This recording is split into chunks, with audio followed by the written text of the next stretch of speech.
तो राजनीति में 30 साल अगर हम देखें कि कबड्डी के मैदान से आज पार्षद की कुर्सी पे हो, तो क्या कुछ स्ट्रगल आपको फेस करना पड़ा था? मैं आपको ये बताना चाहता हूँ कि जब मैं पढ़ाई छोड़कर जब मैं फरीदाबाद आया, मथुरा से जब फरीदाबाद आया जी तो स्थिति भिन्न थी। कांग्रेस की सरकार थी। जी जब मैंने भारतीय जनता पार्टी को ज्वाइन किया तो यहाँ पर भारतीय जनता पार्टी का झंडा उठाने वाले कुछ ही लोग थे। तो जब मुझे ये जिम्मेवारी दी गई, मेरे को वाइस प्रेसिडेंट मंडल बनाया गया भाजपा का, तो मैं युवा था कि मुख्यमंत्री नायब सिंह सैनी जी। आपको उनके चहेते भी बताया जाता है। और इसी के साथ कृष्णपाल गुर्जर जी की अगर बात करें हम, तो उनका भी कहा जाता है कि पहला जो चुनाव था उनका, उसमें आपका सहयोग बहुत बड़ा था उनकी जीत में। माननीय मंत्री कृष्णपाल गुर्जर जी हमारे फरीदाबाद के आज सांसद हैं और मंत्री भी हैं, और वो एक इतने हंसमुख व्यक्ति हैं कि सामने वाला भी जो व्यक्ति है ना, वो भी प्रभावित होता है उनसे, प्रेम करते थे, बहुत ज़्यादा मानते थे मेरे को। तो जो हो सकता था मंडल अध्यक्ष की जो रेस्पॉन्सिबिलिटी जिम्मेवारी होती है वो हमने पूरी तरह से निभाई। राम मंदिर को इतने लंबे समय से हम बना ही नहीं पा रहे थे। उस राम मंदिर को बनाने के लिए बहुत लोगों ने अपनी जान का बलिदान दिया। मेरे वार्ड के लोगों ने मुझे आशीर्वाद दिया तो मैं पार्षद बनाया उन्होंने। तो मैं तो अपने वार्ड वासियों को धन्यवाद करता हूँ, और मैं पार्षद नहीं, पार्षद वो है। लेकिन पूरी NIT 86 विधानसभा एक सबसे बड़ा पार्क लेजर वैली पार्क, तो उसके विकास के काम के लिए भी लगातार हम प्रयास कर रहे हैं और लगभग पूरा हो चुका है। हमें सड़कों पर करना, धरने देना, प्रदर्शन करना, उनमें शामिल होना, दिन और रात भूखे प्यासे रहना, आंदोलनों में शामिल होना, पुलिस की लाठी खाना, ये बहुत बड़ा संघर्ष हमने किया। Hey everyone, this is Ashu Dhariwal and welcome back to our podcast new episode। आज हमारे साथ जो गेस्ट चेयर पर है, इनका एक्सपीरियंस काफी ज्यादा डाइवर्स है। अगर हम बात करें स्टार्टिंग की, तो खेल के मैदान से यानी कि कबड्डी के मैदान से सोशल सर्विस तक, फिर 1992 के जन्मभूमि जो मूवमेंट हुआ था, वहां से कार सेवक से राजनीति तक, और अब फरीदाबाद के वार्ड नंबर 10 से नगर निगम पार्षद भगवान से। बहुत बहुत स्वागत है सर आपका हमारे चैनल पर। आज के पॉडकास्ट में हम बात करने वाले हैं इनके सफर की, जो इन्होंने कबड्डी से राजनीति का तय किया, अब पार्षद के चेयर पर है। आज बहुत सारी बातें होने वाली है, इसमें कुछ कंट्रोवर्सीज पर भी बात होगी, और साथ ही जमीनी हकीकत यानी कि जमीनी काम कितना हो रहा है उस पर भी बात करेंगे। सबसे पहले आपका स्वागत है हमारे चैनल पर। अपने ऑडियंस के सामने हम बताना चाहेंगे कि आप वार्ड नंबर 10 से पार्षद हैं। इनका नाम है भगवान सिंह जी धन्यवाद। मैं आपके चैनल के माध्यम से बताना चाहता हूँ आशु धारीवाल जी जी। कि मेरे हमेशा से प्रेम रहा है कि मैं समाज की सेवा करूं, जी और लगातार मैं समाज की सेवा में लगा हुआ हूं। 2001 से जब मैं पार्टी में आया, और मेरा परिवार भी लगातार एक सनातनी रहा है। जी मेरी मम्मी बहुत ही ज़्यादा भगवान की पूजा करना, और वैसे भी हम ब्रजवासी हैं, हम मथुरा से बिलोंग करते हैं। अच्छा। हाँ, वृंदावन के पास ही हमारा गांव है। तो लगातार मम्मी से और पापा से हमें ये प्रेरणा मिलती रही, क्योंकि मेरी मम्मी और पापा हमेशा समाज की हमेशा सेवा में तत्पर रहते थे। तो उनसे प्रेरणा लेके मैंने भी ये सोचा कि मैं भी समाज की सेवा करूं। जी और मैं जब स्कूल में मैंने प्रवेश किया, और जब मैं बड़ा हुआ, तो मैं लगातार मैं देखता था कि हमारे गांव के आसपास तो कोई शाखा नहीं लगती थी। जैसे हमें इतिहास में बताया जाता कि एक संघ परिवार है, लेकिन हमारे दूर वृंदावन में हमारे वहाँ पर शाखा लगती थी। तो जब हमारा इतवार के दिन हमें छुट्टी मिलती थी, तो मैं साइकिल से इतवार के दिन शाखा लगाने के लिए वृंदावन पहुँचता था। ओके। तो लगातार उसी जनसेवा के माध्यम से उनसे प्रेरणा लेते हुए जब मैं फरीदाबाद में आया, तो फरीदाबाद में भी यहाँ पर मैं जहाँ मेरे नज़दीक जो शाखा लगती थी, और जहाँ पर हमारे शाखा के जो प्रबंधक थे, जी उनसे मैंने संपर्क किया, और उनके माध्यम से मैं जनसेवा में लगातार रहा। देश की सेवा, समाज की सेवा, लोगों से प्रेम, लोगों से मिलना जुलना, और मन में ये ठान लिया था कि मैं अपने जो मेरा कार्य क्षेत्र है उससे हट कर के भी मैं जो भी समय मेरे को मिलेगा वो समय मैं अपने देश की सेवा के लिए और समाज की सेवा के लिए लगाऊंगा। जी। यही। कबड्डी का शौक था आपको, तो फिर राजनीति में यू टर्न कैसे ले लिया? देखो बचपन होता है और बचपन में कोई न कोई तो खेल जिंदगी में होता ही है। कोई कबड्डी का खेल खेलता है तो कोई क्रिकेट का खेलता है। तो इसी तरीके से मैं भी गांव में ज़्यादातर कबड्डी के खेल हुआ करते थे, तो हमें भी कबड्डी से ही प्रेम था। तो कबड्डी खेलते खेलते हम पढ़ाई की और पढ़ाई के बाद जब यहाँ आए तो भी हमें कबड्डी से ही प्रेम था। जी। हाँ, और लगातार अब भी हमें कबड्डी का खेल होता है तो कहीं भी कबड्डी का खेल होता है तो मैं देखने अवश्य जाता हूँ। तो फिर ये राजनीति में कैसे आ गई? चलिए, ये तो आपके बचपन का खेल था, तो राजनीति जवानी का मान ले। कबड्डी के खेल खेलते खेलते मैंने बताया आपको कि समाज की सेवा, क्योंकि संघ एक ऐसा परिवार है जो हमारे इतिहास के बारे में बताता है और उनसे मुझे प्रेरणा मिली और मैं समाज की सेवा करते करते मुझे जो हमारे शाखा प्रबंधक थे तो मैंने उनसे कहा कि हमारे यहाँ पर जो राजनीतिक मेरे क्षेत्र के अंदर भारतीय जनता पार्टी एक ऐसी पार्टी जो जिसकी विचारधारा हमारे देश की सेवा से और समाज की सेवा से जुड़ती है। जो भी हमारे पूर्व में जिन्होंने हमारे देश के लिए बलिदान दिया जी।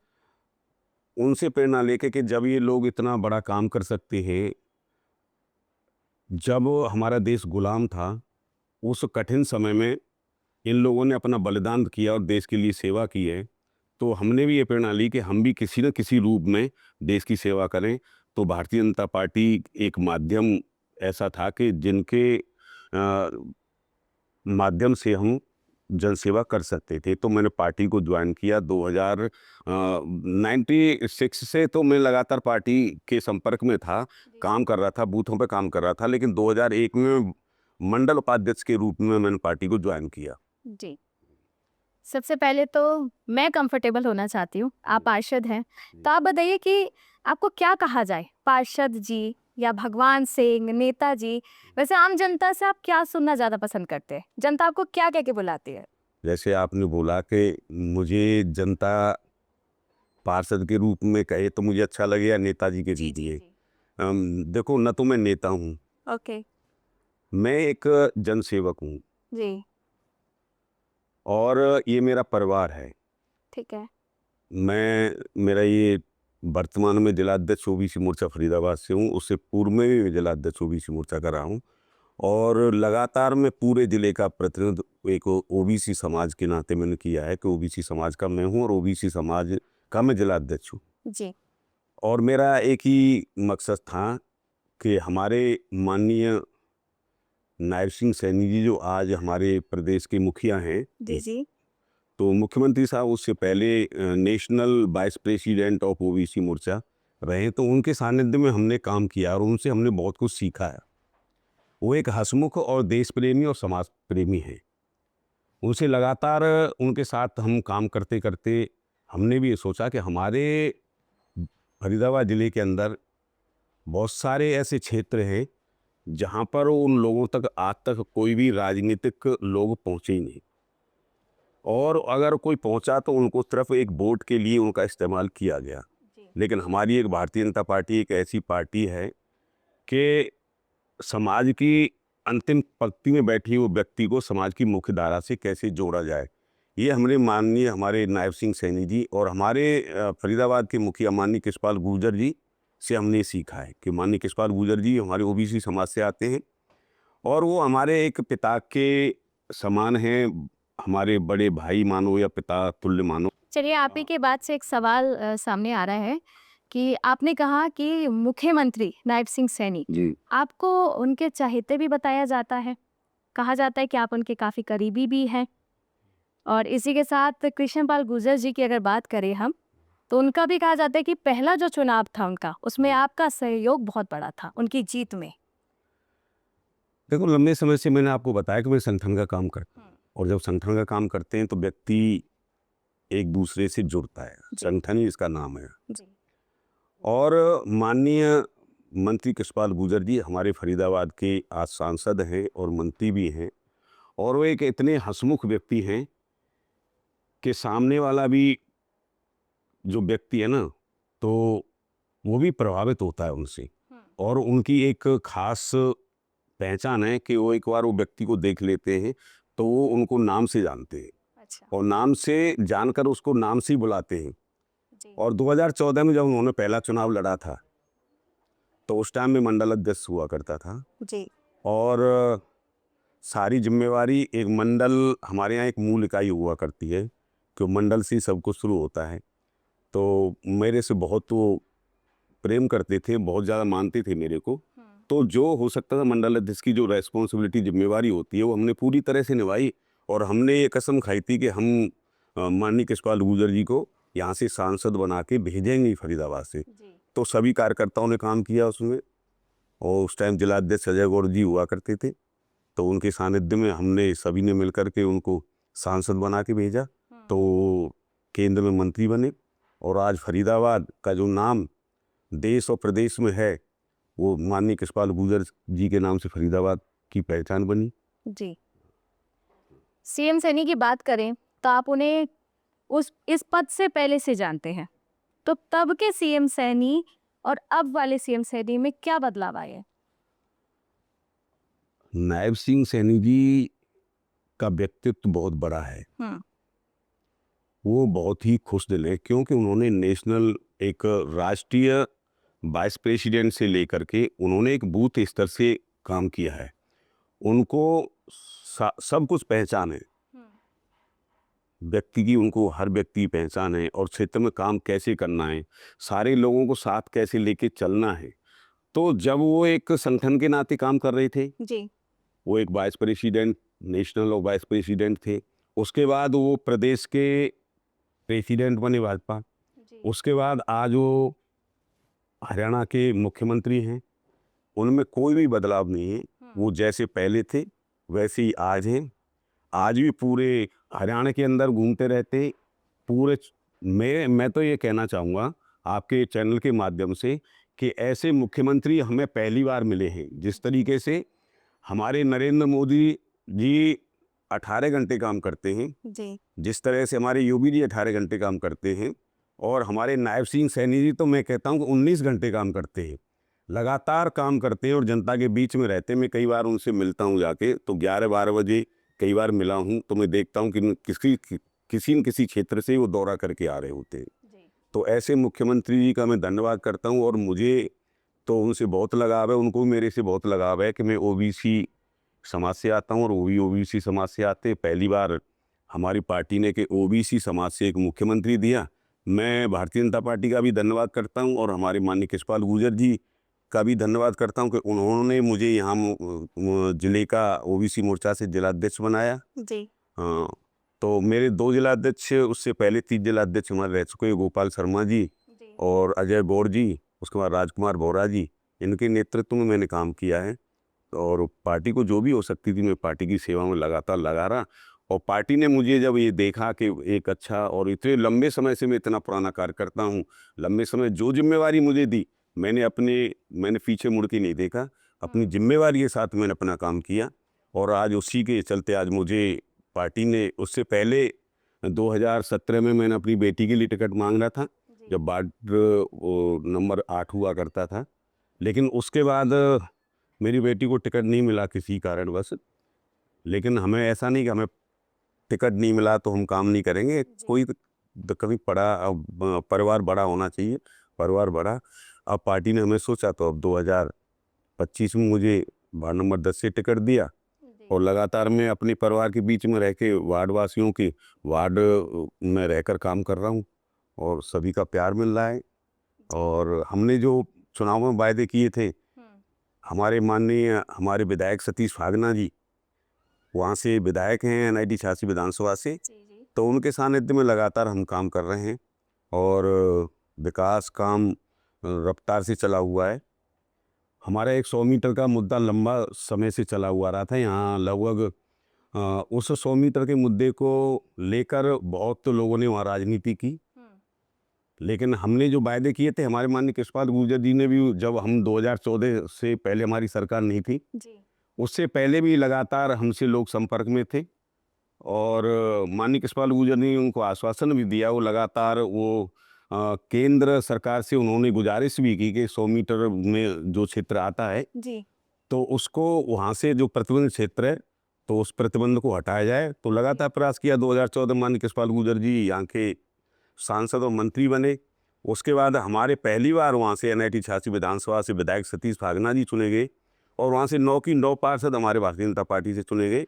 तो हमने प्रण किया था, संकल्प लिया था, जिस तरीके से माननीय नरेंद्र मोदी जी ने एक विकसित यात्रा हमारी भारत देश की चली हुई है कि 2047 तक विकसित भारत बनाएंगे। जी जी तो उसी तरीके से हमने भी, सभी ने ये ठाना कि हम भी अपने जो लोग हमारे 100 मीटर के दायरे में आते हैं, उनके ऊपर जो ये भारी संकट है उसको दूर करने का बिल्कुल प्रयास करेंगे। तो आज देखो वहाँ पर विकास कार्यों की घड़ी लगी हुई है, और हम विकास कार्य में लगे हुए हैं। चारों क्षेत्र में जो भी प्रतिबंधित क्षेत्र है, 100 मीटर का एरिया एयरफोर्स का, वहाँ सारे काम लगातार चल रहे हैं। ठीक है। राजनीति में किसे गुरु मानते हो अपना? राजनीति में वैसे तो हमारे जो हम संघ परिवार से आते हैं, जी जी तो हमारे गुरु एक ही होते हैं कि हमारा भगवा ध्वज ही हमारा गुरु है। ठीक है। लेकिन राजनीति क्षेत्र में गुरु माने तो हमारे माननीय कृष्णपाल गुर्जर जी हमारे गुरु हैं। मैं पहले भी कह चुका हूँ, क्योंकि उनकी उंगली पकड़ के ही हम आज यहाँ तक पहुँचे हैं। और लगातार हमारी कोई भी मांग होती है, कोई भी हमारी कोई परेशानी होती है, तो हम उनके पास जाते, वो हमारी परेशानी को सुनते। तो जैसे एक छात्र का एक गुरु का जो संबंध होता है, तो लगातार हमारा इसी तरीके से संबंध है। और मेरे बड़े भाई भी हैं और पिता तुल्य भी हैं, वो हमारी हर बात को सुनते हैं। सिर्फ कृष्णपाल गुर्जर ही क्यों? ऐसी कौन सी खासियत आपको पसंद आई थी कि आपने सोचा कि मुझे अब गुरु इनको ही बनाना है अपना? देखो, फरीदाबाद के अंदर लंबे समय से वो क्षेत्र का प्रतिनिधित्व कर रहे हैं। पहले, उससे पहले वो विधायक रहे, जी मंत्री रहे, हम्म उसके बाद वो प्रदेश के अध्यक्ष भी रहे। उन्होंने बड़ा संघर्ष किया है पार्टी को खड़ा करने के लिए, और सबको साथ लेके चलने वाली बात है कि उन्होंने सबको साथ लेके चली। जी तो इसी वजह से आज फरीदाबाद का जो संगठन है, पूरे हरियाणा के अंदर सबसे बड़ा संगठन है। यहाँ सभी लोग मिलके रहते हैं और पार्टी का काम करते जी हैं। इसलिए माननीय कृष्णपाल गुर्जर जी, हम्म मेरे तो गुरु हैं ही, लेकिन सभी गुरु मानते हैं। जी हम्म, डिप्टी मेयर के इलेक्शन हुए थे, जी बहुत चर्चा हुई थी कि कई पार्षद पहुंचे नहीं, अपना अपना वोट इलेक्ट नहीं किया। आप गए थे क्या? हाँ, हम भी गए थे। आप किस गुट की तरफ से थे? हमारा कोई गुट नहीं है। नहीं देखिए, और फरीदाबाद में बातें चलती हैं कि 3 मंत्री एक तरफ, एक तरफ, गुटबाजी तो चल रही है बीजेपी में। ऐसी बातें चलती है फरीदाबाद में। ऐसा कोई गुट नहीं है। सभी भारतीय जनता पार्टी के ही पार्षद हैं। जी भारतीय जनता पार्टी की सरकार है, और भारतीय जनता पार्टी की ही मेयर साहिबा है हमारी। मेयर साहिबा भी हमारे संगठन की पुरानी हमारे कार्यकर्ता हैं, और उन्होंने जो चुनाव लड़ा, और चुनाव में उन्होंने भारी जीत, जो पूरे देश के अंदर सबसे भारी मतों से वो विजयी होकर आई हैं। जी और सभी उनका आदर सम्मान करते हैं, और हम सभी मेयर साहिबा के साथ हैं, सभी पार्षदगण। ऐसा कुछ नहीं कि गुटबाजी हो, कोई गुटबाजी नहीं है। तो ये जो खबरें आती हैं, इन पे क्या कहेंगे फिर आप? ये तो अपने परिवार का होता है, या जब परिवार में होता है, जब कोई बात होती है तो उसका समाधान निकालने के लिए बैठते। कोई बड़ा होता है परिवार का, तो वो कुछ अपनी मांगे रखता है, छोटा होता है कुछ अपनी मांगे रखता है। तो उनका जो भी समाधान निकालने का जो प्रयास होता है वो किया जाता है, वही प्रयास किया जा रहा है। जी ऐसा कुछ नहीं कि गुटबाजी हो। ठीक है। ओबीसी समाज को एक मंच पर लाना, ये सोच कैसे आई आपकी? ओबीसी समाज को एक मंच पे लाने का प्रयास लगातार हमारे जो मैंने आपको पहले ही बताया कि मैं एक संघ परिवार से आता हूँ। संघ परिवार में जो सोच है संघ परिवार की, जी जी और हमारी भारतीय जनता पार्टी, भारतीय जनता पार्टी की एक ही सोच है कि किसी भी तरीके से जो आज तक पिछड़ा जो वर्ग रहा है जी। उसको आज तक जो सरकारों की मूलभूत सुविधाएं जो रही है वो आज तक उनको मिल नहीं पाई है। ठीक है। तो उनको समाज की मुख्य धारा से जोड़ने के लिए उनको जो सरकार की जो ज़रूरत है, जो सरकार से नई नई योजनाएं चलती हैं, उन योजनाओं का उनको लाभ मिले, हमारा देश समृद्ध और शक्तिशाली हो, वैभवशाली हो। हम जब भी वैभवशाली और शक्तिशाली बन सकते हैं जब हमारी गरीब व्यक्ति हमारी समाज की मुख्य धारा से जुड़े और जो सरकारी सारी योजना है वो उनको मिले जी। और उसको शिक्षा, शिक्षा उसको मिले। तो जब भी हम कल्पना कर सकते हैं कि हमारा देश समृद्ध, शक्तिशाली और वैभवशाली बनेगा। जी। राजनीति में कितने साल हो गए आपको? राजनीति में लगभग मेरे को 30 साल हो गए। 30 साल। जी। 30 साल की कोई एक बड़ी उपलब्धि जो आपको लगा कि ये मैंने अपने समाज के लिए बहुत अच्छा कर दिया, कोई एक बड़ी उपलब्धि? सबसे बड़ी उपलब्धि तो मैं आपके चैनल के माध्यम से आज ये बताना चाहता हूँ मैं जी। कि सबसे बड़ा जो काम हुआ कि समाज के जो विभिन्न वर्ग है हमारे में, जो बटे हुए वर्ग थे, जी। जिनमें बड़ा मतभेद था, जी। वो हमेशा वो समझ ही नहीं पाते कि हम ओबीसी समाज से आते हैं। हम्म। तो उनमें काफ़ी मतभेद रहता था कि ये इस समाज से एक घृणा की दृष्टि से देखते थे, आपस में ही देखते थे समाज के अच्छा। लोग। उनको ये पता नहीं था कि हम ओबीसी समाज से आते हैं। तो वो बटे हुए लोग थे। उनको सबसे पहला उनको बताया गया कि आप इस समाज से आते हो और इस श्रेणी के व्यक्ति हो, तो आपको सबको इकट्ठा रहना चाहिए। उन्होंने इकट्ठा होने का इकट्ठा इकट्ठा करने का काम किया और वो ज़्यादा से ज़्यादा हमने माननीय कृष्णपाल गुर्जर जी और अपने माननीय हमारे मुख्यमंत्री नायब सिंह सैनी जी के सामने हमने ये रखा प्रस्ताव कि जो हमारा समाज बटा हुआ है और इनकी जो ज़रूरत है, जैसे धर्मशाला हो गई, उनकी बहन बेटियों की कोई शादी के लिए कोई उनके लिए एक सामुदायिक भवन हो गए, शिक्षा के लिए कोई उनको जो अनुदान राशि मिलती है वो हो गई, तो उन्हें दिलाने का काम किया हूँ। ये बटने और बांटने का काम कौन कर रहा था वैसे? बंटने और बांटने का काम लगातार कांग्रेस, इतने लंबे समय से कांग्रेस की सरकार हमारे देश के अंदर रही। उन्होंने कभी ये पिछड़े हुए वर्ग के लिए जो अंतिम पंक्ति में बैठे हुए व्यक्तियों को सिर्फ वोट के लिए इस्तेमाल किया और उनको आपस में बरादरी जाति बाद में बांट के उनको रखा कि एक एक नहीं हो सके। ये हमेशा लगातार कांग्रेस ये करती रही, इसलिए आज तक वो वर्ग उभर ही नहीं पाया। जब से माननीय नरेंद्र मोदी जी हमारे केंद्र में जब प्रधानमंत्री बने, उन्होंने लगातार दलितों के लिए, पिछड़ों के लिए लगातार काम किया। जी। और आज आप दलितों को भी देखते हो, पिछड़ों को भी देखते हो। आज समाज की हर समाज की मुख्यधारा से जुड़े हुए हैं और जो भी केंद्र और प्रदेश की जो भी योजनाएं होती हैं वो सारी योजना का लाभ उन तक पहुंच रहा है। जी। 1992 की जो राम जन्मभूमि मूवमेंट हुआ उसमें आप कार सेवक थे, जी। क्या माहौल था उस वक्त वहाँ? उस समय बड़ा भयंकर माहौल देश के अंदर बना हुआ था। जी। राम मंदिर को इतने लंबे समय से हम बना ही नहीं पा रहे थे। उस राम मंदिर को बनाने के लिए बहुत लोगों ने अपनी जान का बलिदान दिया। उस टाइम में 1992 की जब बाबरी मस्जिद जब ढाई गई वो घटना थी, तो एक देश के अंदर एक बहुत बड़ा प्रचलन चला हुआ था कि सभी वहाँ अयोध्या पहुँचे और राम मंदिर का निर्माण हो। तो उसमें हमारा भी ये था कि हम भी ये देश के नागरिक हैं, हमारी भी दायित्व बन जाता है, हमारा भी कर्तव्य बनता है, हम भी वहाँ पहुँचे। तो हम भी वहाँ पर पहुँचे, जी। तो लगातार और लोगों को भी लेके गए। आज आप देख रहे हो कि आज वहाँ राम मंदिर, भव्य राम मंदिर बना हुआ है। जी। तो अथक प्रयास से, लोगों का अथक प्रयास से, और फिर केंद्र प्रदेश में हमारी सरकार है और हमारा हिंदू राष्ट्र है, तो वहाँ राम मंदिर होना चाहिए।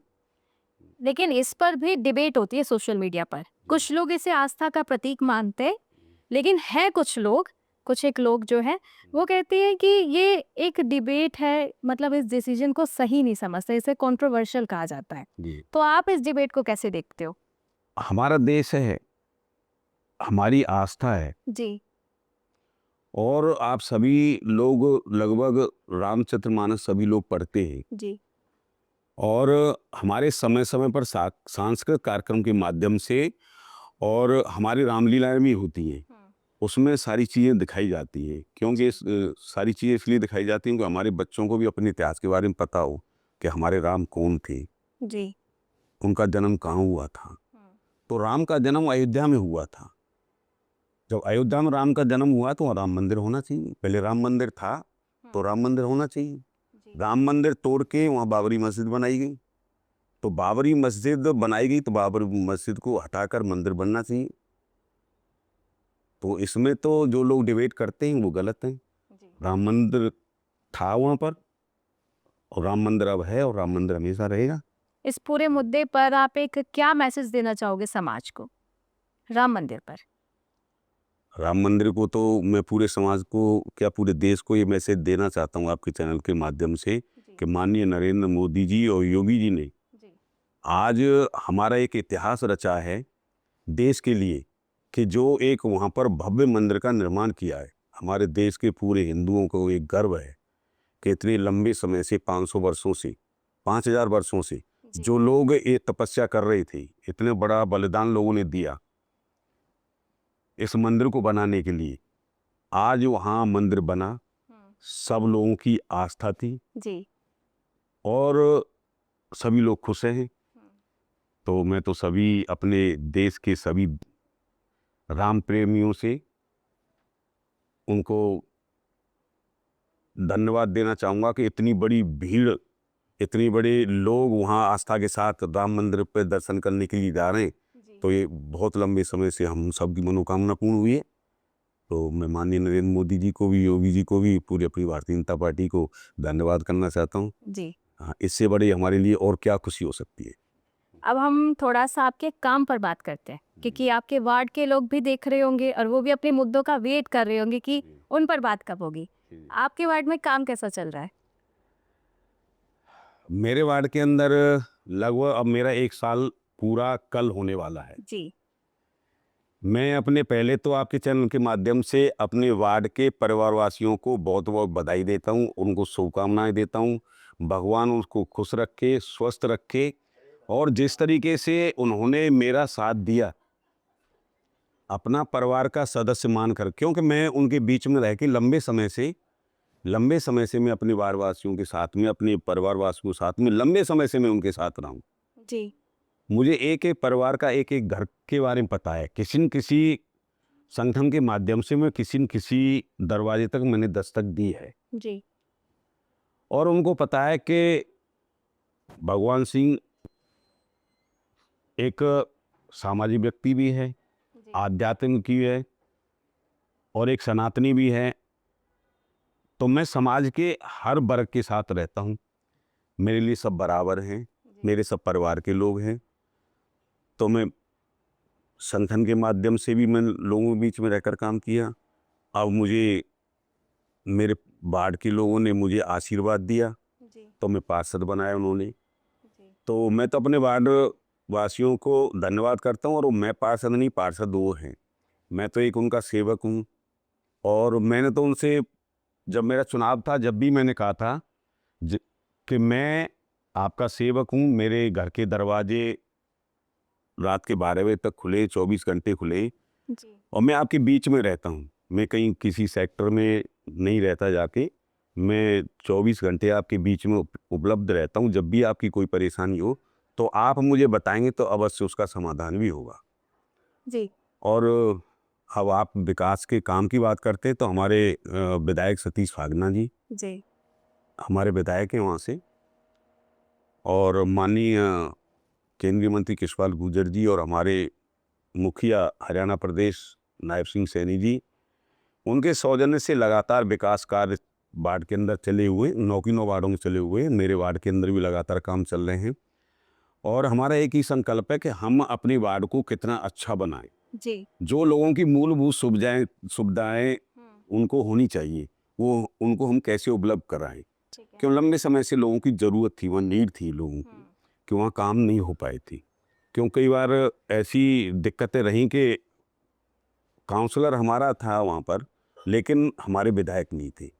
तो इस वजह से समांतर सरकार न होने के कारण वहाँ काम नहीं हो पाए। लेकिन अब हमारी नीचे से ऊपर तक समांतर सरकार है, हमारे काउंसलर हमारे हैं, मेयर हमारी हैं, विधायक हमारे हैं, सांसद हमारे हैं, मुख्यमंत्री हमारे हैं और प्रधानमंत्री हमारे हैं, तो विकास होनी चाहिए। क्योंकि अब हमारे पास कोई बहाना नहीं है कि हमारी सरकार नहीं है, कि हमारा मुख्यमंत्री नहीं है, कि हमारे सांसद नहीं है, हमारे विधायक नहीं है, कि हमारे काउंसिल नहीं है। इसलिए ट्रिपल इंजन की नहीं है, 4 इंजन की सरकार है और ये 160 की स्पीड से दौड़ रही है, इसी तरीके से दौड़ती रहेगी। और जो हमने चुनावों में वायदे किए थे लोगों से, उन्हें अवश्य पूरा करेंगे। और 100 मीटर में काम चले हुए और लगातार सड़कों का निर्माण और हमें पीने की जो व्यवस्था, जल के पीने की व्यवस्था के बारे में हमने लोगों से बोला था, तो लगातार उस पर काम हो रहा है। आने वाले समय में हम जो पीने के पानी की जो समस्या थी, उससे जल्दी याद दिलाने का प्रयास करेंगे और वहाँ से पानी की निकासी का भी हम उस प्रयास में लगेंगे कि यहाँ पानी का जल भराव न हो। 1 साल हो गया आपको भी पार्षद बने, आप अपने आप को कितना नंबर दोगे?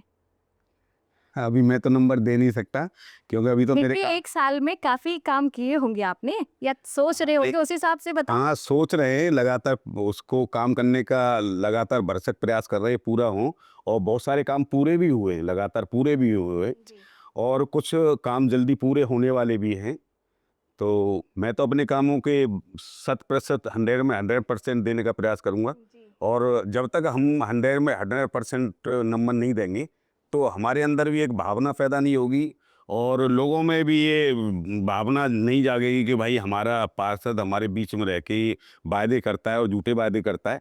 इसलिए हम जो वायदे करते हैं वो सच्चे वायदे करते हैं और जो कहते हैं वो करते हैं। तब तो सरकार भी आपकी है, हाँ जी, तब काम होगा। काम पूरा होगा। जी। अक्सर ये कहा जाता है कि चुनावों से पहले ना नेता पैर भी पकड़ लेते हैं और चुनाव होने के बाद तो बात भी नहीं करते। तो आपके मन में ऐसा क्या प्लान है जिसके बाद आपको लगेगा कि नहीं, जो मैंने वादे किए थे वो मैं पूरे भी करूंगा? किस तरह से इस जिम्मेदारी को निभाओगे? नहीं, हमने तो जो चुनावों में जो वायदे किए थे, आज भी हम उसी बातों पर अटल हैं। जी। आज ही हम उन कामों को कर रहे हैं। हमने अगर उनसे पानी निकासी का कहा हो तो हमने वो पानी निकासी का प्रावधान किया है, जी। नालों का निर्माण किया है। अगर वो कहें कि पीने की जल की व्यवस्था हो तो हमने जल पीने की व्यवस्था का भी हमने पूरा प्रयास किया है और लगातार प्रयास किया हमने किया है। जी। हाँ, 80% हमारा काम पीने के पानी पर हो चुका है और पानी निकासी पर भी हमारा लगभग 80% हो चुका है। 20% जो काम रहेंगे उनको भी हम 2 साल के अंदर पूरा कर देंगे। ठीक है। इंक्रोचमेंट को लेकर वार्ड नंबर 10 में आपका क्या प्लान है? एंक्रोचमेंट मेरे वार्ड के अंदर इतनी ज़्यादा नहीं है, जी। लेकिन जो भी है ठीक है। और माननीय हमारे विधायक जी से हमारे लगातार संपर्क में हैं कि जो एंक्रोचमेंट हमारे यहाँ है उसको हटाया जाए और उस पर अब काम शुरू हो चुका है और वो जल्दी से हमारी जहाँ एंक्रोचमेंट है उसको जल्दी हटाने का काम करें। जी। तो आपके जैसे बहुत सारे जो युवा हैं जो अपना सफ़र शुरू करते हैं और उसके बाद राजनीति की तरफ जाते हैं, उनके लिए क्या स्पेशल मैसेज आप देना चाहेंगे? मैं तो युवाओं से एक ही बात कहना चाहूँगा कि जिस तरीके से देश के अंदर 70 साल में जो राजनीति लोगों ने की है, देश को जो बांटने का काम किया है, वो युवा इस चीज़ को समझें, देश को बांटने का काम नहीं करें। वो भारतीय जनता पार्टी के साथ आएँ तो भारतीय जनता पार्टी की रीति और नीति को समझें। क्यों भारतीय जनता पार्टी सिर्फ राजनीति नहीं करती है, भारतीय जनता पार्टी देश के लिए, धर्म के लिए और समाज के लिए काम करने वाली पार्टी है। इसलिए अपने इतिहास के बारे में सोचें, पहले इतिहास पढ़ें, इतिहास को समझें और इतिहास के अनुरूप ही अपने देश के लिए, समाज के लिए और धर्म के लिए जो काम करने वाली पार्टी है उसके साथ जुड़ें। जी। किसी भी वार्ड की अगर हम सिक्योरिटी की बात करें तो जो स्ट्रीट लाइट्स होते हैं और जो सीसीटीवी कैमरास होते हैं, ये बहुत बड़ा रोल निभाते हैं। और अभी फरीदाबाद में ऐसी खबरें भी आ रही हैं कि बच्चे गायब हो रहे हैं, बच्चों को उठाने वाले आ गए हैं। तो आपके वार्ड में क्या तैयारियां हैं स्ट्रीट लाइट्स को लेकर या कैमरास को लेकर? हम लगातार अपनी मांगों को रख रहे हैं प्रशासन के सामने और अपने चीफ नेतृत्व के सामने जी। कि वार्ड के अंदर क्या पूरे शहर के अंदर जी। ऐसी घटनाएं न हों। जी। तो हमने स्ट्रीट लाइट के लिए भी लगातार प्रयास कर रहे हैं कि हर क्षेत्र के अंदर, हर गली के अंदर, हर चौराहे पर स्ट्रीट लाइटें हों, जी। जिससे कि ऐसी घटना ना हो। जी। और लगातार प्रशासन से भी, पुलिस प्रशासन से भी लगातार संपर्क में रहते हैं कि ऐसे लोग अगर क्षेत्र के अंदर आपको नजर आए तो क्षेत्र के लोग भी और पुलिस प्रशासन को बताएं, जिससे कि उन लोगों को पकड़ा जा सके और उन पर कानूनी कार्रवाई हो सके। जी, साफ सफाई के क्या प्रबंध हैं आपके वार्ड में? साफ सफाई के बारे में हम लगातार प्रयास कर रहे हैं कि जो साफ सफाई पहले थी उससे ज़्यादा व्यवस्थित रूप से सफाई पे हमें ध्यान किया जा रहा है और हम सभी लोग लगे हुए हैं। और जो हमारे पास संसाधन नहीं थे उन संसाधनों के लिए हमने मांग की है, वो संसाधन भी हमारे पास जल्दी उपलब्ध होने वाले हैं। तो उसके बाद हमारे यहाँ साफ सफाई का भी पूरा ध्यान करेंगे, जैसे कि हमारे इंदौर में और जिस तरीके से पुणे शहर के अंदर जो सफाई की व्यवस्था है उसे भी जल्दी से जल्दी भरसक प्रयास करेंगे, लोगों के संपर्क में रह के इसे जन आंदोलन बनाएंगे कि सफाई अभियान निरंतर चलता रहे, जिससे शहर हमारा पूरा साफ सुथरा रहे और बाहर से आने वाले लोगों को भी एक उदाहरण रहे कि हम फरीदाबाद के अंदर जब जाते हैं तो हमारा शहर एक सुंदर शहर है फरीदाबाद। तो इस व्यवस्था पे हमारे सारे काउंसलर और कमिश्नर साहब के साथ हमारी बैठक हो चुकी है, लगातार बैठकें हो रही हैं और हमारे माननीय विधायकों के साथ भी, माननीय कृष्णपाल गुर्जर जी के साथ भी हम लगातार इस संपर्क में। आपके वार्ड नंबर 10 में डबुआ कॉलोनी आती है, बहुत ज्यादा कंट्रोवर्सी रहती है वहाँ पानी को लेकर, सफाई को लेकर, उसके लिए क्या कर चुके हैं आप? अभी मैंने जो पहले भी बताया आपको कि मुझे कल 1 साल पूरा हो जाएगा जी। और पार्टी ने मुझे टिकट दिया, मेरे ऊपर विश्वास किया, ठीक है। क्योंकि मैं संगठन का बहुत पुराना कार्यकर्ता हूँ, लगातार काम कर रहा हूँ क्षेत्र में रह करके, मुझे क्षेत्र के बारे में सारी समस्याओं को पता है, क्यों मैं क्षेत्र में ही रहता हूँ, मेरा निवास स्थान भी क्षेत्र में, मेरे अपने वार्ड के अंदर ही है। जी। और मैं बड़े लंबे समय से बहुत बड़ा संघर्ष मैंने किया है, लंबा समय मैंने पार्टी को दिया है और मैं संघर्ष से जूझता हुआ यहाँ तक मैं पहुँचा। तो जब मुझे टिकट मिला, जब मैं प्रचार में गया, लोगों के पास अपना वोट मांगने के लिए गया, जी। तो लोगों की एक ही समस्या थी कि किसी भी तरीके से क्षेत्र हमारा साफ सुथरा रहे। जी। क्यों, उससे पहले वहाँ साफ सफाई की व्यवस्था ठीक नहीं थी और वहाँ एक जल निकासी की, जो जल भराव रहता था, जल निकासी की बहुत बड़ी समस्या थी, पीने के पानी की जो समस्या थी। कुछ क्षेत्र में हमारे यहाँ पानी, कुछ लोगों को मीठा पानी मिलता है, कुछ क्षेत्र में हमारे वार्ड के अंदर पानी नहीं मिलता है। तो लोगों से हमने संकल्प किया था और उनको वायदा भी किया था कि आपको, मैं पार्षद बनने के बाद अगर आप लोग मुझे आशीर्वाद देंगे तो आपकी जो भी जन समस्याएं उनको ख़त्म करने का प्रयास करेंगे। तो हम लगातार उस पर काम किया, हमने मीठा पानी देने का काम किया। माननीय हमारे विधायक सतीश वागना जी को मैंने ये बताया कि मेरे क्षेत्र के अंदर ये समस्या हैं। तो जहाँ पानी की समस्या, पीने की समस्या थी, वहाँ पर हमने मीठे पानी की लाइन डाल के वहाँ मीठा पानी देने का काम कुछ तो कर दिया है, कुछ कर रहे हैं, लगातार उसी पे काम कर रहे हैं। कुछ हमारे जल निकासी की थे समस्या, 60 फुट पर हमारे यहाँ पानी भरता था। जी। तो हमने माननीय विधायक जी के सौजन्य से, विधायक जी और माननीय कृष्णपाल गुर्जर जी, माननीय हमारे, बड़ा काम था ये, एक चैलेंज था हमारे लिए, हमारे माननीय मुख्यमंत्री नायब सिंह सैनी जी के कठिन परिश्रम से जो एक हमारे यहाँ हमारे चैलेंज था, पूरे लोग परेशान थे उसे पानी निकासी के लिए, कि हमने बड़ा नाले का निर्माण किया। अब पिछली बार इसमें हमने देखा सब लोग बड़े खुश थे कि पानी की निकासी प्रॉपर तरीके से हो गई हो, अब जल भराव नहीं होता है। पहले जो 4-4 दिन पानी भरा रहता था, वो 1 घंटे में सारा पानी निकल जाता है। जी।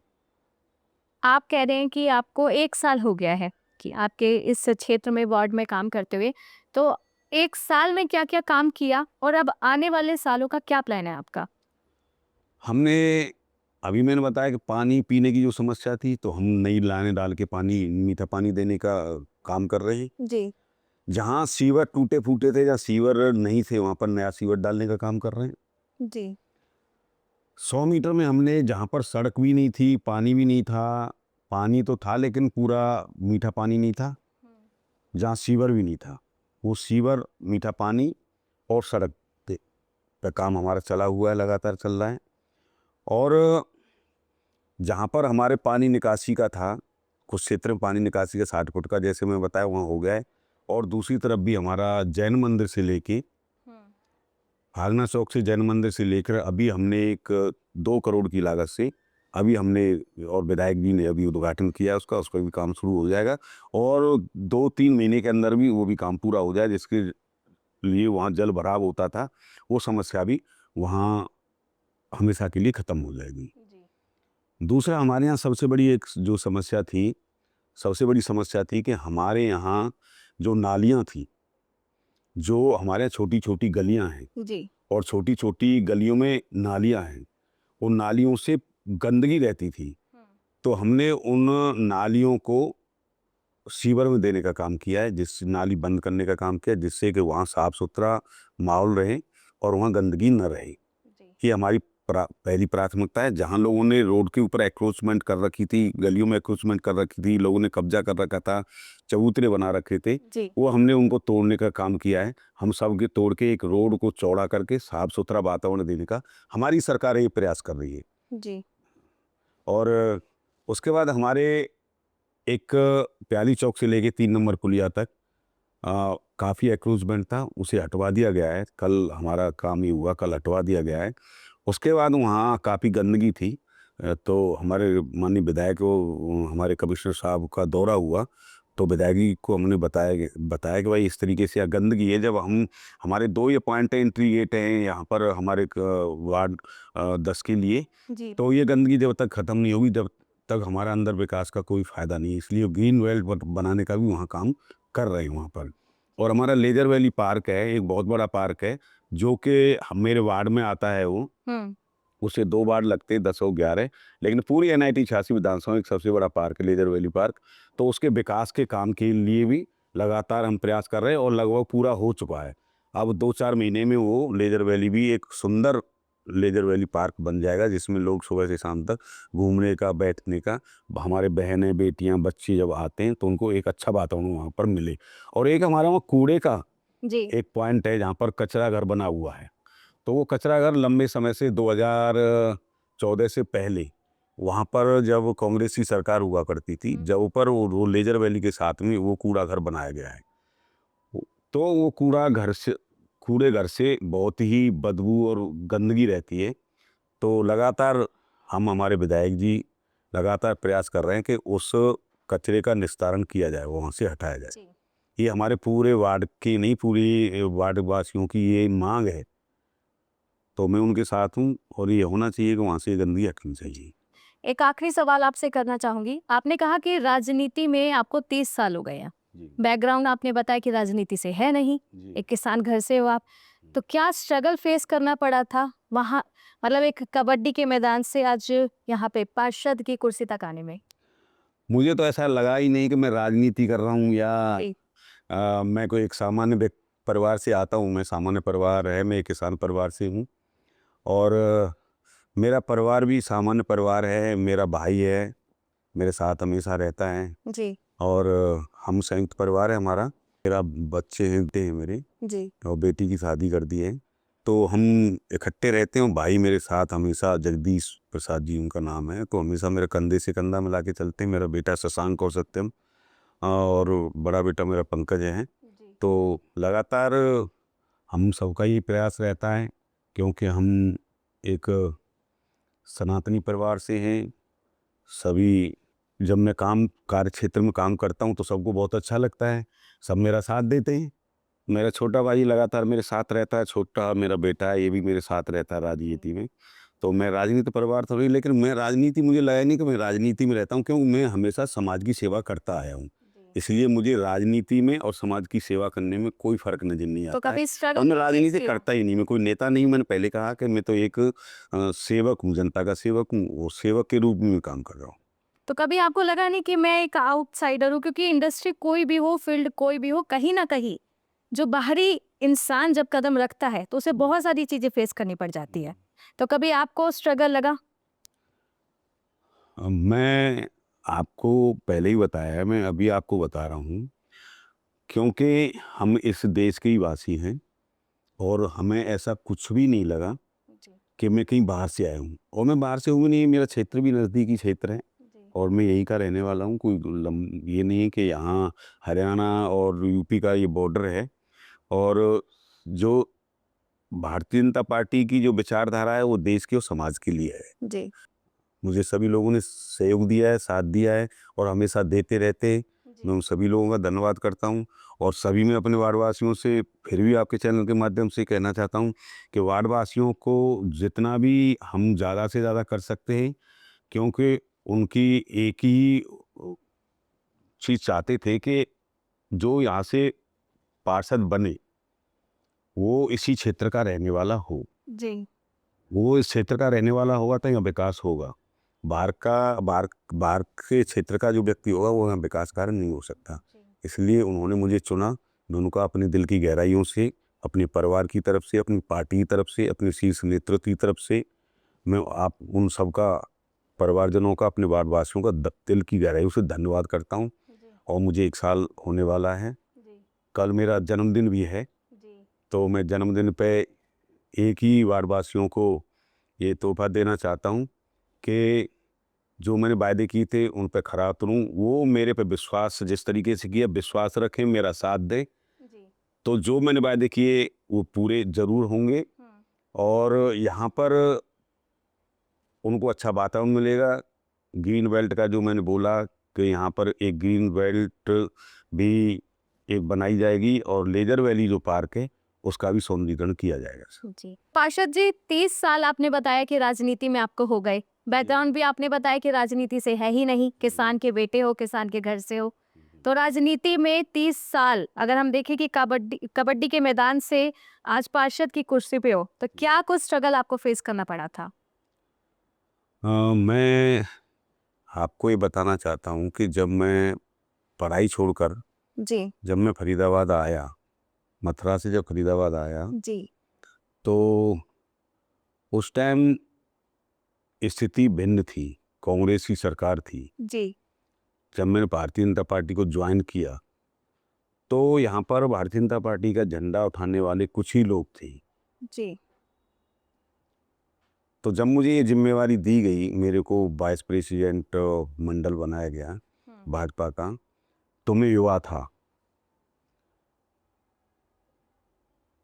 तो उस टाइम कठिन परिस्थितियां थी। भारतीय जनता पार्टी का कोई जनाधार ही नहीं था। कहीं दूर दूर तक नजर नहीं आता कि भारतीय जनता पार्टी की सरकार बनेगी। अच्छा। लेकिन हमारे शीर्ष नेतृत्व के कठिन परिश्रम से और हमने बहुत मेहनत की।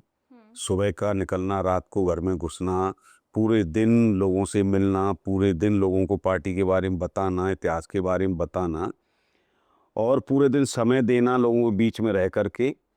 तो बहुत कठोर परिश्रम था उस टाइम। जी। हाँ, कांग्रेस की सरकार हुआ करती थी, कोई घर से निकल के राजी नहीं था। जी। हमें सड़कों पर उतरना, धरने देना, प्रदर्शन करना, उनमें शामिल होना, दिन और रात भूखे प्यासे रहना, आंदोलनों में शामिल होना, पुलिस की लाठी खाना, ये बहुत बड़ा संघर्ष हमने किया। और उस संघर्ष के बाद पार्टी जब खड़ी हुई, जी। पार्टी के हमारे यहाँ से 2 पार्षद चुने गए। उसके बाद प्रदेश में भारतीय जनता पार्टी के 2 ही विधायक थे। जी। उस टाइम कुंदनलाल भाटिया जी हमारे यहाँ से विधायक हुआ करते थे। हम उनके साथ झंडा लेके चलते थे। जब हम गलियों में जाते, भारतीय जनता पार्टी का प्रचार करते थे, लोग हम पे हंसते थे। अच्छा। कहते थे भारतीय जनता पार्टी कौन सी पार्टी है, ये कभी नहीं आएगी। लेकिन मैंने अपने आप को सौभाग्यशाली समझता हूँ कि हमने कठिन परिश्रम किया तो हमारी भारतीय जनता पार्टी केंद्र में भी सरकार बनी, प्रदेश में भी सरकार बनी, हमारे यहाँ से सांसद भी बने, विधायक भी बने और आज हमारे सारे के सारे पार्षद भी बने और अब मेयर भी आज हमारी है। जी। कभी पार्टी में आपको कोई स्ट्रगल देखने को मिला कि मेरा तो राजनीतिक बैकग्राउंड नहीं है, कभी किसी तरह की कोई भेदभाव इस तरह का कभी कुछ महसूस हुआ आपको? ऐसा भेदभाव तो नहीं मिला, लेकिन आपको मैं बताना चाहता हूँ कि काफ़ी कठिनाइयों का सामना करना पड़ा। जी। बहुत सारी चीज़ें ऐसी हैं जो मैं बताना नहीं चाहता हूँ, लेकिन वो सारी चीज़ों को सहन करते हुए जी। सिर्फ एक मन में यही था कि राष्ट्र भाव था, ठीक है। राष्ट्र के लिए प्रेम था, समाज के लिए प्रेम था। उसी पथ पर चलते हुए ये दृढ़ संकल्प था कि मैं लोगों की सेवा करूं। बहुत कठिनाइयाँ, परेशानियां जीवन में आई। जी। इतना लंबा समय पार्टी को के साथ मैंने दिया, जो समय अपने बच्चों परिवार के लिए देना था वो समय मैंने पार्टी को दिया। मैंने कभी मुड़ के भी नहीं देखा कि क्या हो रहा है पीछे, लेकिन पार्टी ने मेरे को समझा, मेरी भावनाओं को समझा, मेरे उद्देश्य को समझा। जी। पार्टी ने मेरे ऊपर विश्वास किया और जो मैंने झेला था जी। उसका आज ये परिणाम है कि आज भारतीय जनता पार्टी के शीर्ष नेतृत्व ने मेरे ऊपर विश्वास जताकर आज मुझे ये काउंसलर का टिकट दिया जी। जी। और आज मैं आपके बीच में हूँ। जी। सर, एक क्वेश्चन रहेगा। कबड्डी में पटकनी देते हैं, राजनीति में कबड्डी में आपने भी दी होगी पटकनी किसी को, तो वो राजनीति तो में किसे देना चाहते हो या सोच रहे हो देने की? हमारा कोई ऐसा उद्देश्य नहीं कि किसी को पटकनी दें, जी। लेकिन हमारा एक ही उद्देश्य है कि जो हमारे राष्ट्र के प्रति गलत भावना रखता है, जी। समाज के लिए गलत भावना रखता है, उसको हम जरूर पटकनी देंगे, उसको हम आगे नहीं देंगे, आने देंगे।